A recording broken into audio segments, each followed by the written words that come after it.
नमस्कार दोस्तों, welcome to success साथी। चलिए हम इस सक्सेस साथी के चैनल में इंडियन पॉलिटी का जो हमारा है talent feature of our Indian constitution उसका लेक्चर 2 की ओर बढ़ रहे हैं।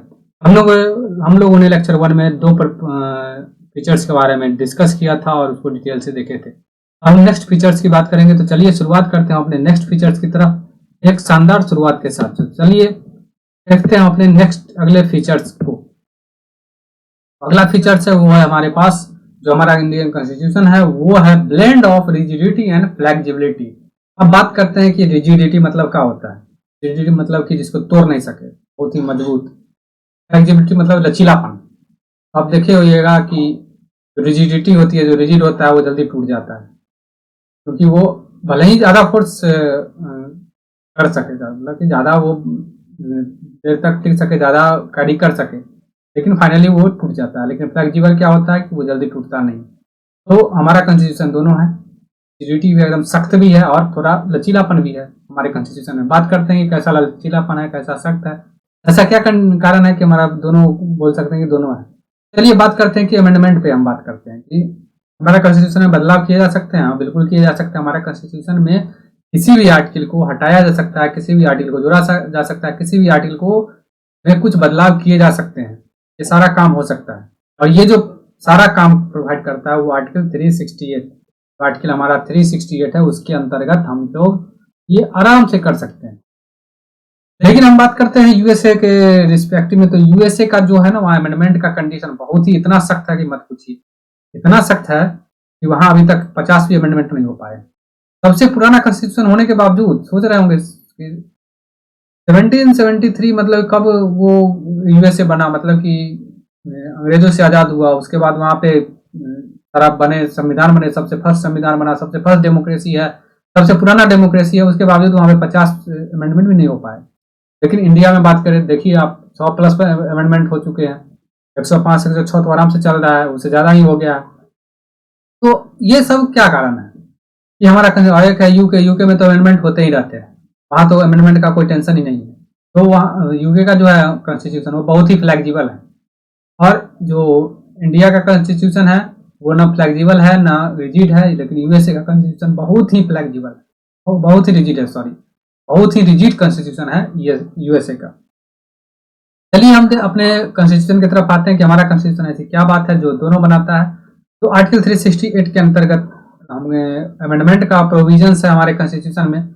और आर्टिकल 368 हमें क्या क्या प्रकार के, मतलब कैसे अमेंडमेंट की मतलब की बात करता है, तो उसमें दो तरह के अमेंडमेंट बात करता है। जैसे बात कीजिए कि हमारे पास अमेंडमेंट लानी है, हमें कुछ अमेंडमेंट लानी है हमारे कॉन्स्टिट्यूशन में, तो ये अमेंडमेंट हो सकती है दो तरीके से, स्पेशल मेजोरिटी और एक होता है सिंपल मेजोरिटी। सिंपल मेजोरिटी के तहत जो एक्ट आर भी पास किए जाते हैं, सिंपल मेजोरिटी। जैसे आप स्टेट के रिगार्डिंग जो भी एक्ट देख रहे होंगे कि स्टेट में ये बदलना है, वो बदलना है, फलान करना है, ढेकान करना है, सारा कुछ बाउंड्री चेंज करना है, ये सारा कुछ क्या करते थे, आराम से हम सिंपल मेजोरिटी के तहत कर पाते थे।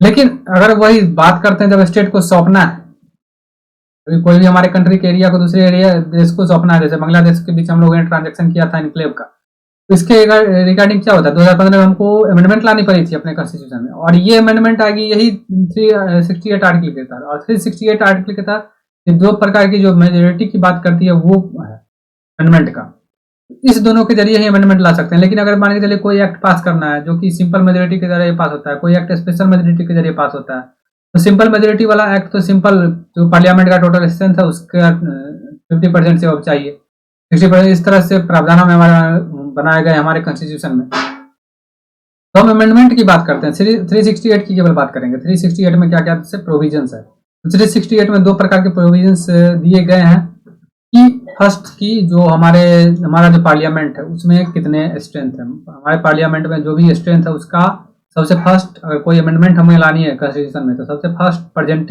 Of the member of parliament, parliament का मेंबर कितना प्रेजेंट है, तो कम उसका कंडीशन है कि 2/3 तो प्रेजेंट होना ही चाहिए।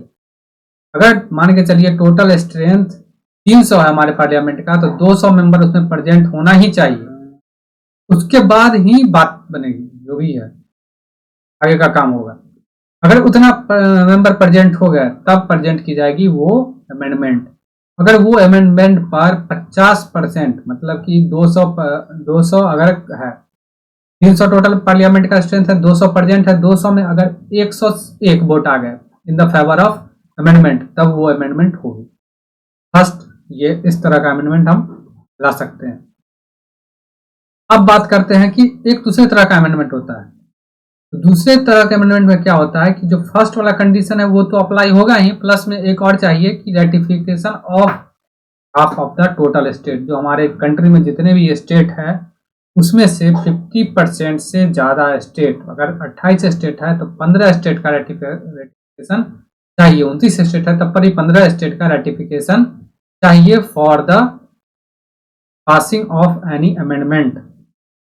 तो हम उम्मीद करते हैं कि आप इस दोनों अमेंडमेंट के बारे में अच्छी तरह से समझ गए होंगे कि क्या है ये अमेंडमेंट और 368 में किस तरह से ये अमेंड किए जा सकते हैं। तो चलिए अब नेक्स्ट पार्ट की तरफ बढ़ते हैं कि हमारा जो नेक्स्ट फीचर है वो क्या है। तो नेक्स्ट फीचर हम बात कर रहे हैं, जो हमारा जो कॉन्स्टिट्यूशन है वो फेडरल सिस्टम है, और फेडरल सिस्टम के साथ साथ ये थोड़ा झुकाव किस तरफ है, यूनिटरी की तरफ झुका हुआ है। फॉर एग्जाम्पल हम बात कर रहे हैं, एक तरफ रख रहे हैं फेडरल, एक तरफ रख रहे हैं फेडरल, और एक तरफ रख रहे हैं यूनिटरी। यूनिटरी फेडरल में क्या होता है कि स्टेट के पास पावर होती है बहुत सारा, यूनिटरी में सेंटर के पास पावर होती है बहुत सारा। फॉर एग्जाम्पल बहुत सारा ऐसे, ठीक है ना, जो हमारा कॉन्स्टिट्यूशन है वो इस वाले हिस्से में लाई करता है, ना वो कंप्लीटली ये है ना कंप्लीटली ये है, लेकिन थोड़ा बायस्ड इस तरफ है, यूनिटरी की तरफ बायस्ड है। सेंटर थोड़ा हमारा स्ट्रॉन्ग है एज रिस्पेक्ट टू स्टेट, जो आप देख रहे होंगे। इसी तरह जो अब हम यूएसए का बात कर रहे हैं, यूएसए का जो है उसमें जो है स्टेट ज्यादा पावरफुल है with respect to centre. State के पास यहां तक ये पावर है कि वो जब चाहे यूएसए को छोड़ सकती है, यूएसए से बाहर निकल सकती है, लेकिन हमारा जो कोई भी स्टेट की मजाल नहीं है कि वो बाहर निकल जाए। ऐसा प्रोविजन है ही नहीं कि कोई स्टेट बाहर निकल जाए कंट्री से। अगर कंट्री से कोई एक छोटा सा एरिया हमको अगर एक्सचेंज करना है किसी देश के साथ, तो हमको अमेंडमेंट लानी पड़ती है कॉन्स्टिट्यूशन में। इतना आसान थोड़ा ही है कि निकल जाएगा। तो इसीलिए जो हमारा स्टेट जो है कॉन्स्टिट्यूशन वो किस तरफ है, थोड़ा फेडरल की तरफ है, ज्यादा यूनिटरी की तरफ, ठीक है ना, ये बात करते हैं। अब बात करते हैं कि जो फेडरल फीचर्स है हमारे कॉन्स्टिट्यूशन का, उसके बारे में कुछ बातें करते हैं। तो सबसे फर्स्ट फेडरल किस तरह से हमारा कॉन्स्टिट्यूशन, तो उसके कुछ फेडरल के फीचर्स होते हैं, और वो फीचर्स हमारा जो कॉन्स्टिट्यूशन है वो कंटेन करता है। बात करते हैं कि यहाँ देखिए 2 गवर्नमेंट है, बिल्कुल 2 गवर्नमेंट है, एक सेंट्रल गवर्नमेंट है, एक स्टेट गवर्नमेंट है। सेंट्रल गवर्नमेंट के पास भी पावर है, स्टेट गवर्नमेंट के पास भी पावर है। सेंट्रल गवर्नमेंट के बाद पूरे देश के लिए पावर है, स्टेट गवर्नमेंट के पास केवल अपने स्टेट तक कोई पावर सीमित है। उसके बाद प्रॉपर पावर का डिवीजन भी है सेंटर और स्टेट के बीच, और ये पावर का डिवीजन एक लिस्ट के जरिए किया गया है, state list, central list, concurrent list, और तीनों लिस्ट में ऐसो अपने अपने तीनों लिस्ट में लिस्ट बनाए गए हैं, और इस लिस्ट के तहत इस लिस्ट में जो जो भी बात इंक्लूड है उस चीज पे आप एडमिनिस्ट्रेशन चला सकते हैं अपने हिसाब से। स्टेट लिस्ट में अगर है तो स्टेट अपने हिसाब से चला सकते हैं, ज्यादा इंटरफेयर नहीं करेगी सेंटर।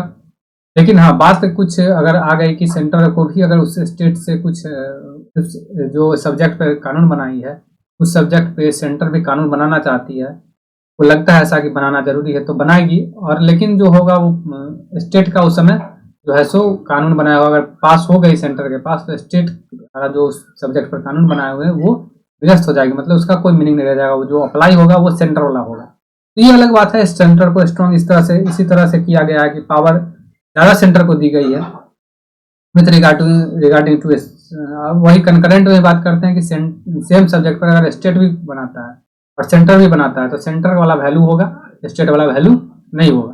तो इस तरह से पावर्स का भी देख रहे हैं किस तरह बायस्ड है। तो हम बात करते हैं लेकिन डिवीजन ऑफ द पावर है, तो डिवीजन ऑफ पावर बिल्कुल फेडरल का एक पार्ट है, एक फीचर है, तो ये हमारे कॉन्स्टिट्यूशन में है। रिटन कॉन्स्टिट्यूशन की बात करते हैं, तो रिटन कॉन्स्टिट्यूशन तो है ही हमारा कॉन्स्टिट्यूशन, एक लिखित है, एक हमारा दस्तावेज है, पूरा डॉक्यूमेंटेड है कॉन्स्टिट्यूशन।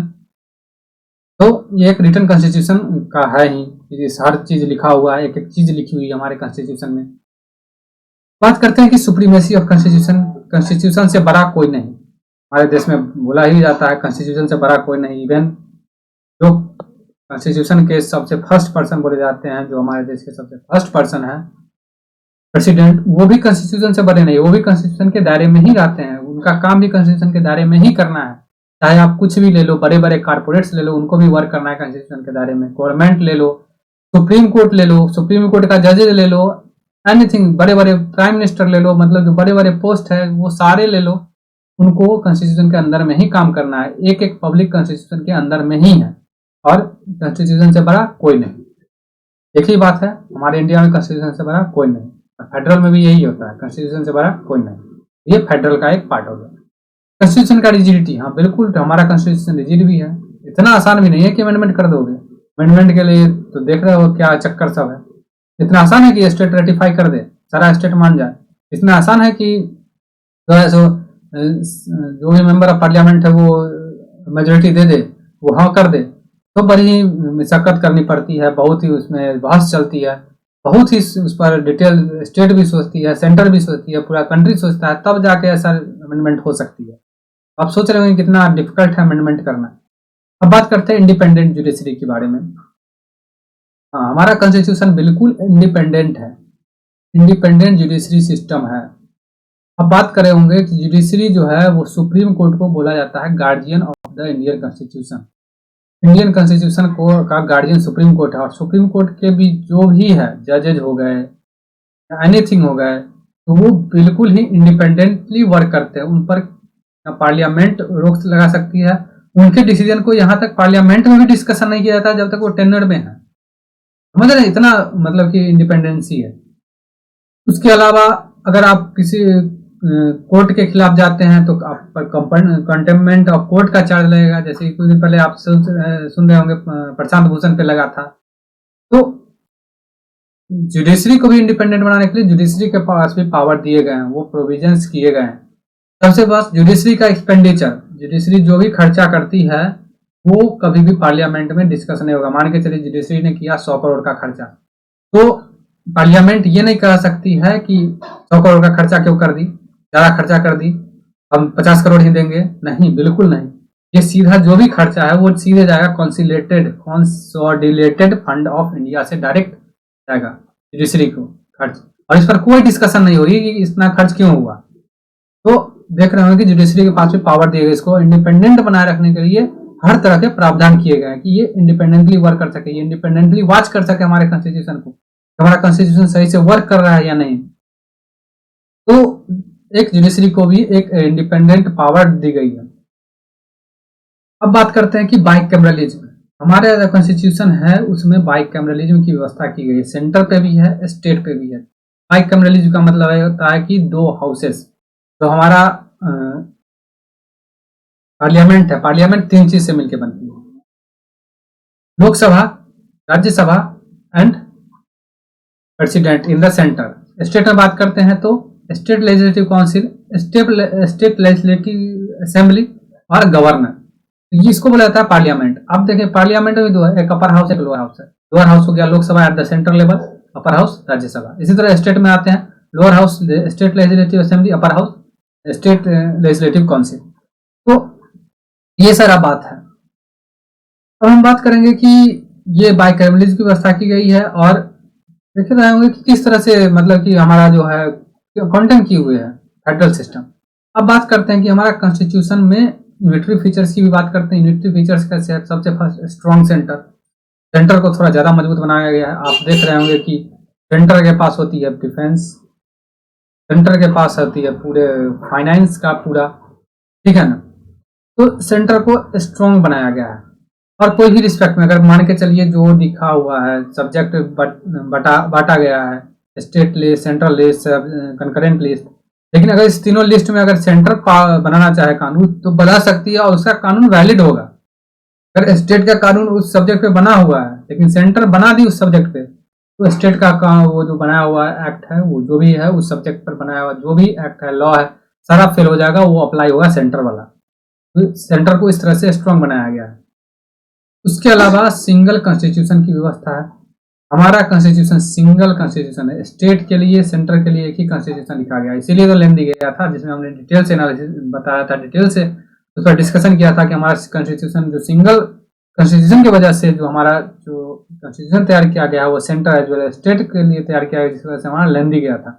तो हमारा जो है सिंगल कॉन्स्टिट्यूशन है, ये भी यूनिटरी की तरफ मतलब एक यूनियन यूनिटरी की तरफ हमें संकेत करता है। हमारे इंडियंस को एक ही सिटीजनशिप दी जाती है, इंडियंस। ऐसा नहीं है कि आप अगर यूपी से हैं तो आपको आपका सिटीजन में यूपी लिखा रहेगा, नहीं, आपके आईडी कार्ड पे इंडियन ही लिखा रहेगा।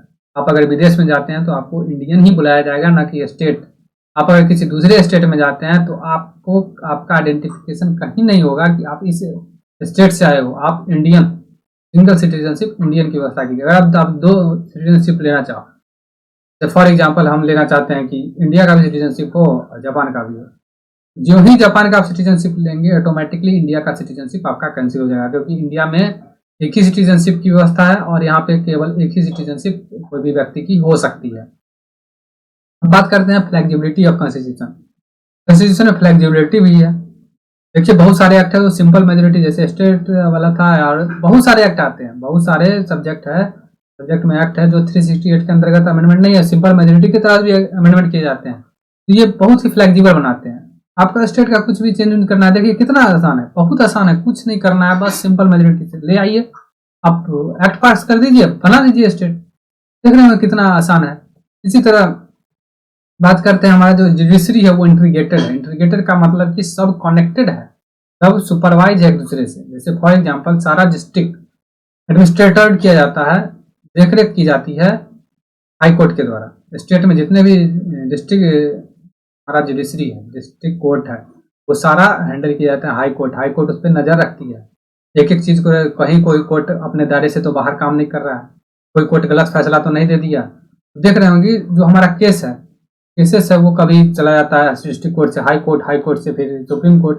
तो क्यों जाता है? क्योंकि इंटीग्रेटेड है, सब साथ वर्क कर रही है। और जो सुप्रीम कोर्ट को है वो उसको बोला गया गार्जियन ऑफ द कॉन्स्टिट्यूशन। और सुप्रीम कोर्ट सारे कोर्ट वो देखती है कि वो अपने दायरे में काम करे, सही से काम करे, फेयरली काम हो, इंडिपेंडेंटली काम हो, और वो सारा काम जो है वो देखती है हमारा क्या सुप्रीम कोर्ट। और एक हायरार्की बना हुआ है, सुप्रीम कोर्ट अपर लेवल पे, फिर हाई कोर्ट स्टेट लेवल पे, फिर डिस्ट्रिक्ट कोर्ट एट द और subordinate court at the regional basis. Regional basis district हो गया, उसके अकॉर्डिंग जो कोर्ट है वो सब व्यवस्था की गई। अब बात करते हैं कि appointment of state governor by the centre. ये क्या है कि स्टेट में तो है सीएम है, सीएम कानून बनाती है, स्टेट कानून बनाती है, लेकिन उसको कौन करेगा? कानून कब पास होगा? जब उस पर गवर्नर का साइन होगा। और गवर्नर किसके द्वारा नियुक्त किया जाता है? सेंटर के द्वारा। प्रेसिडेंट गवर्नर को नियुक्त करते हैं। और यही कारण है कि जो इनडायरेक्टली कंट्रोल तो सेंटर के ही आ गए, सेंटर ही तो गवर्नर की है और वही तो बना रहे कानून। इसी वजह से जो है सो हमारा जो कॉन्स्टिट्यूशन है वो किस तरफ जा रहा है? एक यूनिटरी की तरफ जा रहा है, एक सेंटर को मजबूत बनाया जा रहा है। इसी तरह all India services, all India services देख रहे होंगे कि आप यूपीएससी, ये मतलब स्टेट पीएससी, ये सारे जो है इंटीग्रेटेड पीएससी, मतलब कि जो सारे हैं ऑल इंडिया सर्विसेज वो भी प्रोवाइड किए जाते हैं। Union public service commission state के लिए भी जो आईएएस आईपीएस ऑफिसर है वो प्रोवाइड करते हैं स्टेट को भी। तो ये कैसे कर रहे हैं? सेंटर, वो तो सेंट्रल है, वो सेंटर के लिए आईपीएस आईएएस करे, लेकिन स्टेट के लिए फिर क्यों कर देते हैं? तो रीजन है भाई, वो उनके पास पावर है, वो सेंट्रल है, सेंटर के पास पावर है कि वो स्टेट में किसी भी प्रकार का अमेंडमेंट या एनीथिंग ला सकती है, वो मजबूत है। इसी तरह जब इमरजेंसी आती है तो राष्ट्रपति इमरजेंसी प्रोविजंस लाते हैं, इमरजेंसी लागू करते हैं। जो इमरजेंसी लागू होती है तो मतलब कि वो सेंटर के पास पावर है इमरजेंसी लागू करने का। जैसे अभी देख रहे होंगे कि हेल्थ क्राइसिस चल रही है, तो अभी इमरजेंसी है, नेशनल हेल्थ इमरजेंसी है, हेल्थ इमरजेंसी के तहत इमरजेंसी लगाया गया, तो इमरजेंसी का ही पावर सेंटर को आराम से वो लगा सकती है। तो देख रहे होंगे कि हमारा सेंटर किस तरह से फेडरल भी है, यूनिटरी भी है, इसके बारे में हम लोगों ने डिटेल से एनालिसिस की है, डिटेल से पढ़े हैं। जो हमारा टोटल फीचर्स है वो है 17 फीचर्स, और 17 फीचर्स को पढ़ने में हमको लगेगा, बिल्कुल समय लगेगा, क्योंकि एक एक फीचर्स को हम डिटेल से देखेंगे। ऐसा नहीं है एकदम हवा में नहीं बात करेंगे, डिटेल से पढ़ेंगे। तो हमको लग रहा है इस लेक्चर को यहीं पे बंद करते हैं। अब नेक्स्ट लेक्चर हम देखेंगे कल। चलिए, तो इस कोरोना में आप घर पे रहे, सुरक्षित रहे, सेफ रहे, और इस चैनल को सब्सक्राइब करें और शेयर करो यार, बहुत नहीं हो रहे हैं यार, सब्सक्राइबर नहीं पहुंच रहे हैं। बढ़ाओ सब्सक्राइबर, शेयर करो। Thank you for listening this lecture. Thank you for listening. धन्यवाद।